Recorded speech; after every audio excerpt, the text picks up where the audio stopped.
The 2024 Rookie of the Year races in Major League Baseball are shaping up to be some of the most tightly contested award races in recent memory because Paul Skeens threw another gem, so he's going up against guys like Jackson Merrill and Jackson Chourio. Austin Wells, he smacked a mammoth home run, while Colton Cowser of the Orioles, he saved a run with his cannon of an arm. So again, we'll talk about the Rookie of the Year races because they're getting extremely tight. Bryce Harper, he almost had his most embarrassing moment as a big leaguer because he pimped what he thought was a home run. His team was losing, so this ended up being a single, not a double, to put himself in scoring position. He really needs his team to bail him out. Bellinger and Bush, they got some payback versus their former team, the Dodgers, and the Mets, along with the Braves. That wild card race in the NL may or may not have shifted all over again. Let me get the e-bagging out the way real quick. Don't forget, guys, MLB Recap is brought to you by SeatGeek. Use code Fuzzy to save 20 bucks off all of your tickets. And if you've never tried out Underdog Fantasy, it's my favorite daily fantasy app. If you download with my code Fuzzy, they'll match your first deposit up to $1,000. It's pretty cool. All right, guys, we need to assemble a prayer circle around Jeffrey Springs because we all know that Jeffrey is coming back from Tommy John surgery. Before he got hurt, he was one of the better pitchers in the entire league. And off the IL, he was looking really sharp, but now he's back on the IL, and a lot of people are saying that it's a phantom IL stint because they're labeling it as elbow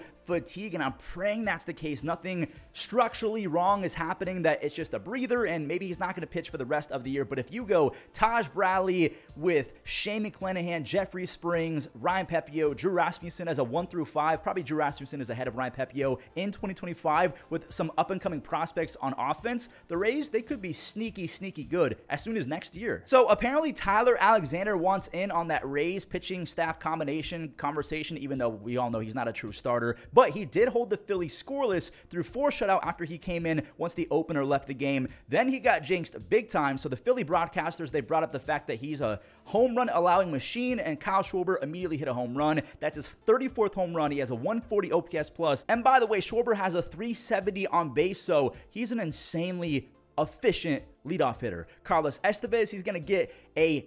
Wait, hold on.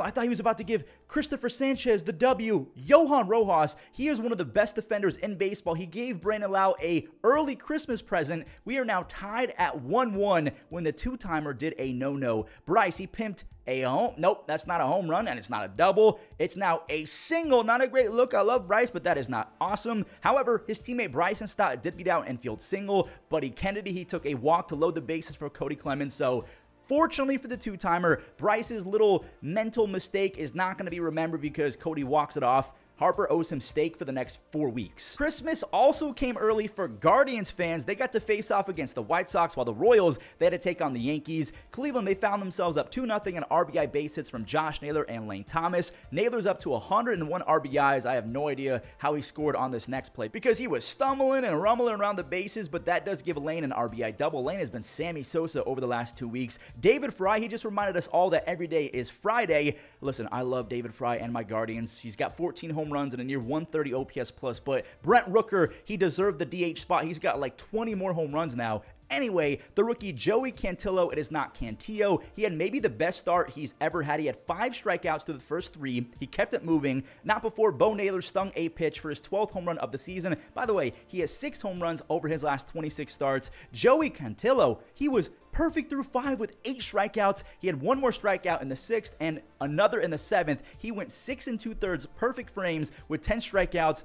Andrew Benintendi, he ruined the perfect game and the no-hitter. Then Vaughn ruined the shutout with a bloop, and it looks like Quan was kind of gimping over to that ball. I don't know if he's hurt, and then Brian Ramos had a 2-run tank job in the 8th inning. It's all good, though. Emmanuel Clase, he had 2 strikeouts in the 9th inning. He has 43 saves. He's the best closer in baseball by far. Before we talk about whether or not the Royals won or lost, Nolan Schanuel and the Halos handed the Twins another loss. That is a 2 RBI single, and then that was followed up by a 2-run home run off the bat of Brandon Drury, who's been brutal in his sophomore season with the Angels after being pretty good last year. Carlos Santana and Kyle Farmer, they tried to rally the troops, but without Correa and Buxton, the rest of the guys don't have enough protection, and yeah, those 2 runs ended up being meaningless because rookie Nico Cavadas ripped a rocket 2-run home run. He has 3 extra base hits his last 4 games after a horrific start to begin his career, and you got to give some love to Reed Detmers, who has been nasty ever since he was recalled. 8 more strikeouts. That gives him 18 strikeouts his first 12 innings, fresh fresh after being promoted back to the big leagues. The fastball slider combination was really working, and it's hard to believe that's a slider with all the vertical movement that he has, but he does have a curveball. Jose Suarez, he gets a 9-out save. He finishes the last 3 innings without allowing a single base hit. The Twins have lost 4 in a row. They're in desperate need of a breakout game. We do have to talk about the big update between the Braves and the Mets in the wild card, but we'll get there in a second because we have some madness in the Bronx. We have Bobby Witt Jr. versus Aaron Judge. Jason Dominguez, the Martian, is back in the lineup, and there's Salvi making it 1-0 after the Yankees threw the ball around. Pham, he scores easy. Now it's time for the Royals to throw it around.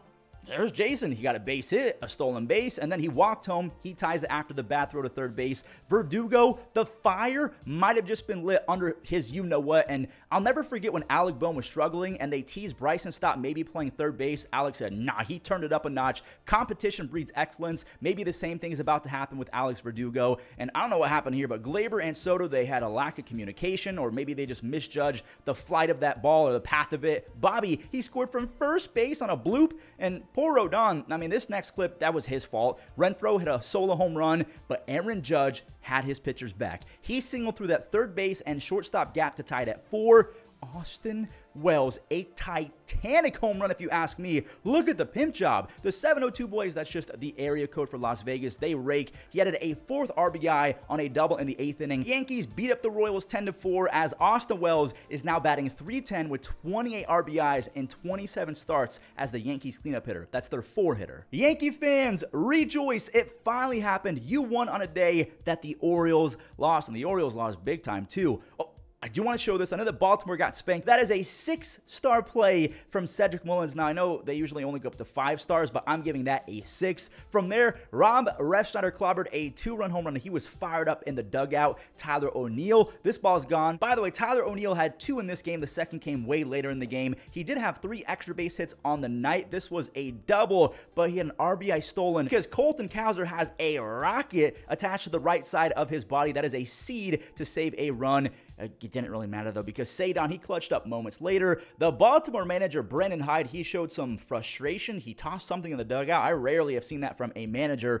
Rob, he delivered 1 more time. He knocked in 2 more for a 4 RBI night. I'll show this for Orioles fans. Santander, he just became the first switch hitter since Lance Berkman with the 40 home run season. Cedon Rafaela saw Rob Refsnyder get 4 RBIs, and Cedon said, I want that as well. A 4 RBI game for Cedon. Rob Refsnyder, he's going to try pesky pole. And that right there, my friends, is a 327-foot home run. 5 RBIs on the night. He has a 130 OPS plus on the season. Tyler O'Neill, he's up to 29 home runs with a 144 OPS plus as they go back-to-back for the second time. O'Neill has 29 home runs in 99 games. He missed a chunk of time, but that is a 47 home run pace. The Orioles, they drop a game. They're a game and a half back of the Yankees, while the Red Sox, they gain a game on the Twins. They're 3 games back of that final wild card spot. One of my favorite days in baseball, Paul Skeens bump day. He's looking for the rookie record for most strikeouts by a Pittsburgh rookie, and down goes Connor Norby. That's the record, and he was not done there. He had 8 more strikeouts left in his back pocket. O'Neal Cruz, goodness, 445 feet, his 19th home run. He is 1 home run away from his first ever 2020 season. Brian Reynolds, I mean, he's just an automatic lock to maybe make an all-star team, hit 25-plus home runs. He's got a few more weeks to beat his career high of 90 RBIs he set back in 2021. Those were RBIs 81 and 82. Those 3 guys between O'Neal Cruz, Brian Reynolds, and Skeens, I mean, that's a fantastic trio to build around. Paul did allow a run, but he also struck out 9 over 6. He's down to a 2.1 ERA with 151 strikeouts and 120 innings. Aroldis Chapman got the save, and I just want to say this. According to all of the odds, you have Jackson Merrill as the favorite to win the NL Rookie of the Year, but the stats that I just read for Paul Skeens would have me thinking that he's the Rookie of the Year, and same with the American League. Austin Wells doesn't have as many games under his belt as Colton Cowser, but the odds are saying that Wells has now surpassed Cowser for the AL Rookie of the Year. So let me know in the comments, if the season ended today, who are your Rookie of the Year picks? Austin Wells or Colton Cowser in the AL? And then in the NL, do you think that Jackson Chourio should be in the conversation, or is it between Skeens and Merrill? We have a battle of the revenge games. The Dodgers technically gave up on Bellinger, and don't forget, he wasn't fully healthy in his final season with the Dodgers. He powered up for a 2-run home run, his second in LA this season. Michael Busch, another former Dodger, he got traded to the Cubs. That's an RBI single. And before we show some more payback from Michael Busch, Ohtani, he's on the move. 46 home runs, 47 stolen bases. The 40-40 is about to mean nothing. Nothing came of that. I just had to give an update on the 50-50 tracker. Here's Michael Busch again. 17 home runs and a 116 OPS plus, and I'll tip my captain. He's been playing some pretty good defense at first base. He then made it a 5-2 day, his third RBI of the game, right before Miguel Amaya extended their lead with a 2-run single through the infield. And shout out to Mookie Betts. He's been so good since coming off the IL, and he's been good all season long. He made it look a little bit closer. He snatched those Amaya RBIs back, only to have the Cubs get them right back. Bellinger, another RBI. He got it to 10, and then in the final frame, he dives, he makes a web gem. I know I'm a little bit all over the place in this recap, guys. I have a lot going on, but yeah, that's a cool little revenge game for Bellinger and Busch. Here we go, guys. We have the Braves game first and then the Mets game after. The Braves lost this game because of a pinky toe. I'm not even joking. TJ Friedel's hit by pitch was the only run scored between either team. He scores on a Ty France RBI double. Ty France has been so good as a Red. And Nick Martinez,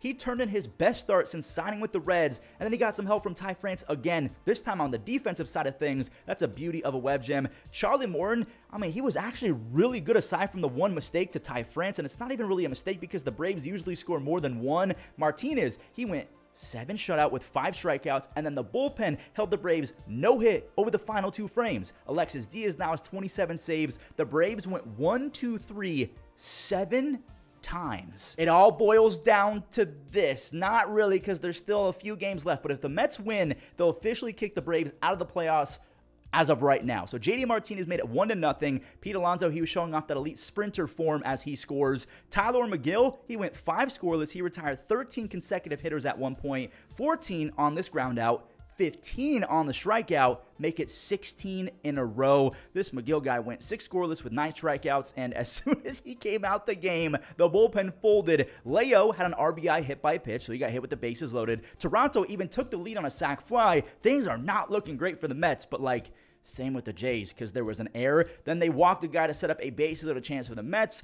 Oh, a wild pitch. Wait for it. They're not done imploding. The wild pitch was followed up by a pass ball. The Mets got blessed. Edwin Diaz, 17th save of the season. I think he's gone 7 consecutive appearances in a row without allowing a run. That does it. The Mets are back in the playoffs. The Braves are out of it. Well, that does it for today's recap. I hope that you guys enjoyed. I'm not going to take any more of your time. Enjoy the web gems and have a great rest of your day. Line drive out towards shallow center field. And it ripped towards second base. Massey makes a sliding one-hop stop, gets to his feet. And yet another strong outing. Oh, yeah. That was on the ground, so it could be 2. And it is. Tap to third. Paredes on the bare hand and throws